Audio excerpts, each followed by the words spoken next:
आ रहा है। अगला टॉपिक है कि वस्तु और सेवाएं क्या होती है। बड़ा आसान है ये, वस्तु और सेवाएं। देखिए, हम अपने जीवन में जो पैसा खर्च करते हैं वो दो जगह पे खर्च करते हैं। या तो हम वस्तु खरीदते हैं या तो हम सेवा खरीदते हैं। जैसे कि आपने मोबाइल खरीदा है, आपने एसी खरीदा है, आपने कूलर खरीदा है, आपने अलमारी खरीदी है, वो जो है आपकी वस्तु है। पर सोचिए कि आप जो मोबाइल के अंदर सिम डालते हैं और सिम से आप बात करते हैं, डेटा चलाते हैं, तो क्या वो वस्तु है? वो वस्तु नहीं है, वो सेवा है। डेटा जो सेवा है, क्योंकि उससे आप बात कर पा रहे हो, आपको दिखता नहीं। मैं साफ शब्द में कहूँ तो जो चीज़ आप छू सकते हो, देख सकते हो, वो है वस्तु, और जो आप फील कर सकते हो, महसूस कर सकते हो, वो है सेवा। आप पढ़ते हैं तो समझ में आपको आसानी से आएगा। जिन भौतिक, भौतिक मतलब जिसको आप छू सकते हो, देख सकते हो, उठा सकते हो, जिन भौतिक विषयों के द्वारा आवश्यकताएं संतुष्ट की जाती हैं, उसे वस्तु कहते हैं। जैसे मोबाइल है, पंखा है, जूते इत्यादि, जो भी चीज़ आप ऐड कर सकते हो। जिन अभौतिक, अभौतिक मतलब फिर से जिनको आप देख सकते नहीं हो, जिनको आप छू सकते नहीं हो, जिनको आप उठा नहीं सकते हो, टच नहीं कर सकते हो, तो ऐसी चीज़ें जिनका उपयोग करके सुख प्राप्त किया जाता है, उन्हें हम सेवा कहते हैं। जैसे शिक्षा, शिक्षा आपको दी जा रही है, आप महसूस कर रहे हो, ज्ञान बढ़ रहा है, आप बदले में जैसे आप ट्यूशन पढ़ने जाते हो और अपने सर को पैसे दे रहे हो, तो क्यों पैसे दे रहे हो? आपको क्या, आप घर पे क्या लेके आ रहे हो? आप ज्ञान लेके आ रहे हो, तो ज्ञान के पैसे हैं। ज्ञान क्या है? ज्ञान अभौतिक है, वो सेवा है। कई बार हम जा रहे हैं मूवी देखने के लिए थिएटर में, तो मूवी देख के क्या वहाँ की जो सीट हमको मिली है वो सीट हम उखाड़ के ले आते हैं? नहीं लाते ना, हम खाली मूवी देख के चले आते हैं। तो हमें क्या मिलता है? हमें खुशी मिलती है, हमें आनंद मिलता है। तो वो जो खुशी है, वो आनंद है, वो सेवा है। वकील आपको एडवाइस देता है, आप उसकी फीस देते हो, तो ये भी जो है वो सेवा है। कोई कलाकार है, वो आपकी सेवा कर रहा है, आपको कुछ पेंटिंग बना के दे रहा है, और वो पेंटिंग आप देख रहे हो, आपको अच्छा लग रहा है। या फिर आप कहीं गैलरी में जा रहे हो पेंटिंग देखने के लिए, किसी बगीचे में काकरिया जू में जा रहे हो, जू में आप देख करके आ रहे हो प्राणियों को, आप उसकी फीस दे रहे हो, ये सब सेवाएं हैं। ठीक है, तो वस्तु और सेवाएं, वस्तु मतलब भौतिक और सेवा का मतलब है अभौतिक। ये भी आपको एक नंबर के अंदर उदाहरण के सही साथ पूछा जा सकता है। आगे हम लोग बढ़ते हैं। वस्तुओं के प्रकार, ये काफ़ी लेंदी है टॉपिक, और भौतिक अभौतिक आपने पढ़ लिया अभी, तो खास चर्चा मैंने यहाँ पे नहीं की है। फिर से कह रहा हूँ, भौतिक जिनको आप देख सकते हो, छू सकते हो, वो टीवी, फ्रिज, मोबाइल, ये भौतिक है। और संगीत या सलाह या शिक्षा या और भी चीज़ें आप ऐड कर सकते हो, जिसको आप महसूस कर रहे हो, जिसको आपको सुन करके देख के खुशी होती है, तो वो चीज़ें अभौतिक है। सर्वसुलभ और आर्थिक वस्तुएं, दो चीज़ें ऐड की गई। सर्वसुलभ वर्ड मैंने पहले यूज़ किया था। सर्वसुलभ का मतलब ऐसी चीज़ें, आपको शब्द से लग रहा है सुलभ मतलब, सुलभ मतलब जो आसानी से मिल जाए। किसको मिल जाए?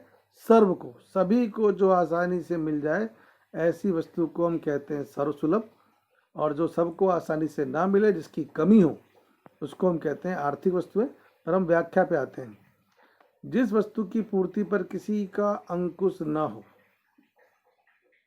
सभी को पर्याप्त मात्रा में प्राप्त हो जाए, उस वस्तु को सर्व सुलभ वस्तु कहते हैं। एग्जाम्पल यहाँ पे नहीं, मैं आपको एग्जाम्पल बता रहा हूँ। एग्जाम्पल हम पहले पढ़ चुके, जैसे हवा, सूर्य प्रकाश, जो भी चीज़ें इत्यादि, पानी, ये चीज़ें किसी के कंट्रोल में नहीं। आप सोचो कि अगर दुनिया में खाली पानी मेरे पास में होता, या खाली आपके पास ही पीने का पानी होता और किसी के पास होता नहीं, तो हम कितना फ़ायदा करते। उस पानी को हम बड़े महंगे महंगे दाम पर बेचते, और उस पानी उसको बेच के जो पैसे मिलते, उससे हम लोग बड़े बड़े बंगले बनाते। पर क्यों नहीं कर पा रहे हैं ऐसा? क्योंकि पानी सबके पास है। हवा अगर मेरे पास होती तब क्या होता? तब तो 1 घंटे की हवा का चार्ज लेता है कि 1 घंटे आप सांस लो और आपको इतना रुपए देना पड़ेगा, और लोग देते। पर ऐसा क्यों नहीं हो रहा है? क्योंकि हवा के ऊपर किसी एक का कंट्रोल नहीं। हवा सबको मिल जाती है, तो उसको हम कहते हैं सर्व सुलभ वस्तु। इसके आगे क्या है? इसके आगे यहाँ से है, जबकि जिस वस्तु की कमी हो और उसकी पूर्ति पर कुछ लोगों का नियंत्रण हो, तथा उस वस्तु का क्रय विक्रय किया जा सके, तो ऐसी वस्तु को हम कहते हैं आर्थिक वस्तु या फिर कमी वाली वस्तु। ठीक है, तो ये इस तरह से होता है। मैं थोड़ा सा इसके बारे में फिर से कह दूं जैसे कि सोना है, चांदी है, मोबाइल है, मकान है, इसकी कमी है, इसका लेन देन होता है, तो इसको हम कहेंगे आर्थिक वस्तु।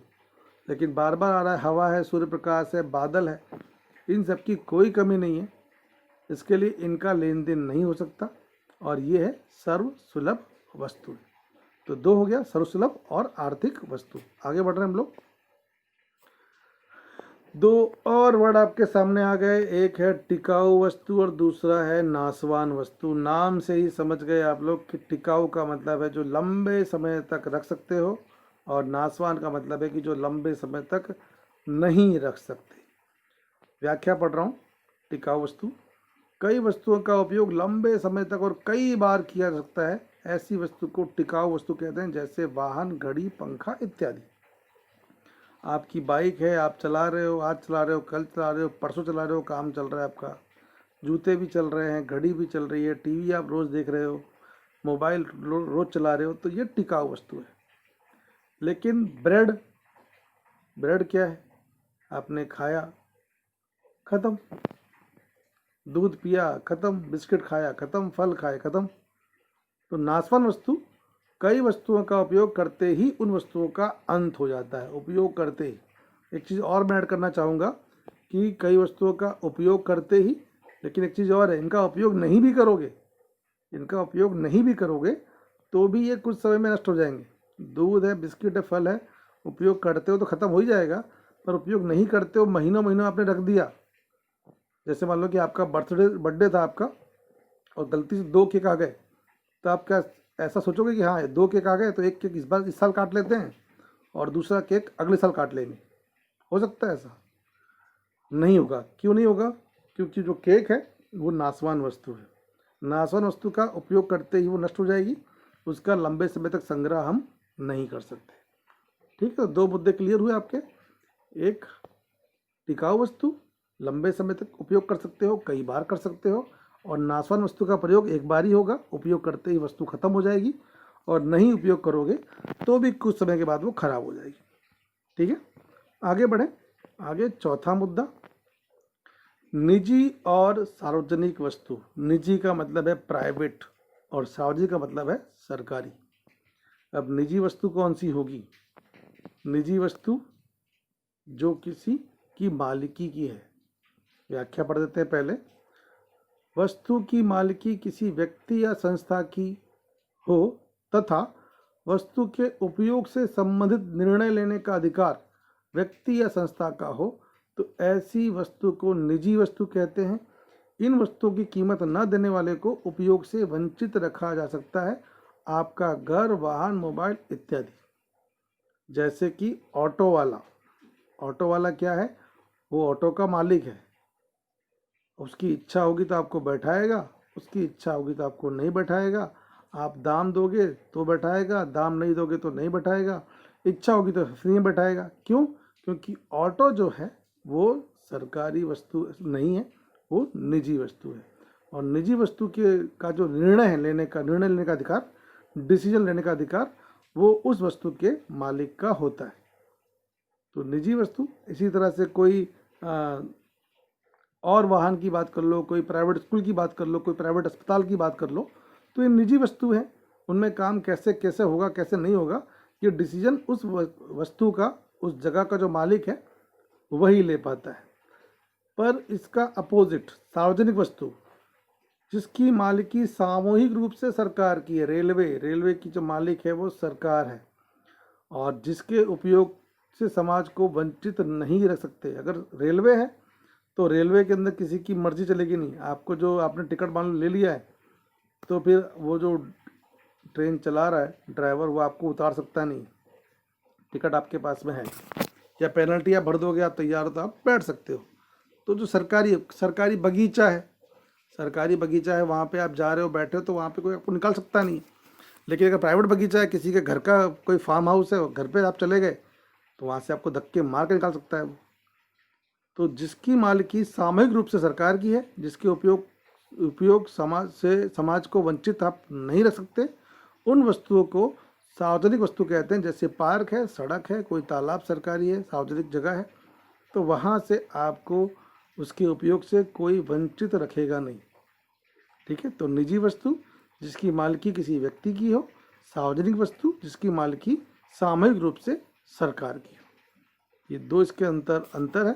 अब इसके अंदर हम जो खास चीज़ पढ़ने वाले हैं वो है दो गुण। अभी चौथा मुद्दा हमारा चल रहा है, पांचवा छठा बाकी है। वंचितता का गुण। वंचितता का गुण, आप किसी को वस्तु के उपयोग से वंचित रख सकते हो तो उसको हम कहते हैं वंचितता का गुण। अब सोचिए कि आप अगर किसी वस्तु के मालिक हैं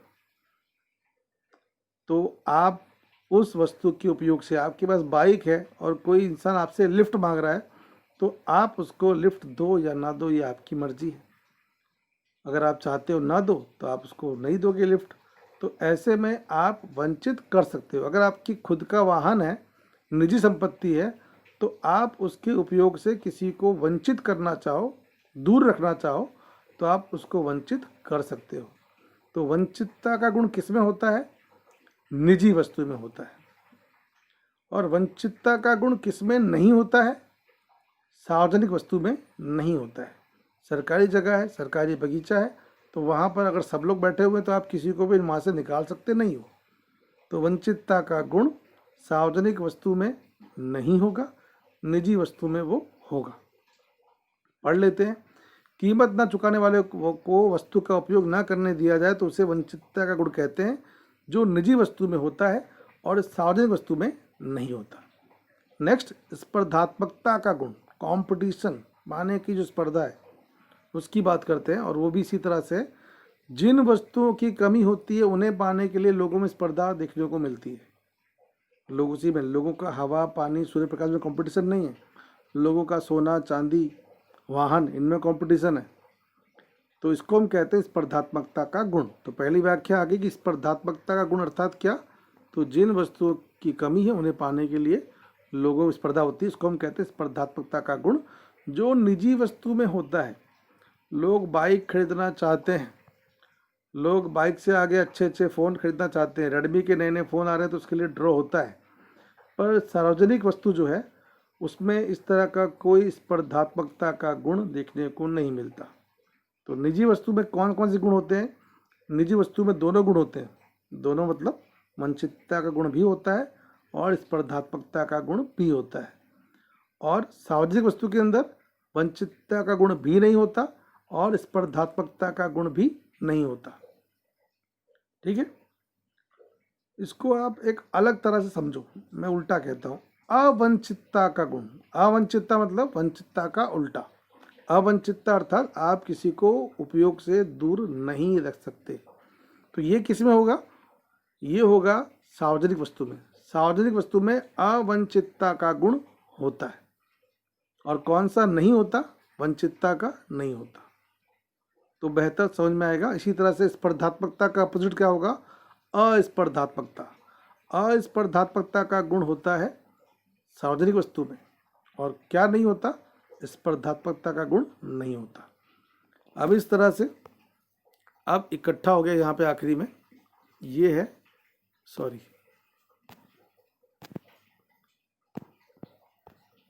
इस तरह से निजी वस्तु में वंचितता और स्पर्धात्मकता का गुण होता है और सार्वजनिक वस्तु में अवंचितता और अस्पर्धात्मकता का गुण होता है।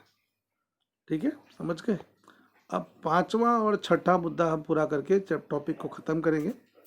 हमारे पांचवें और छठे मुद्दे पर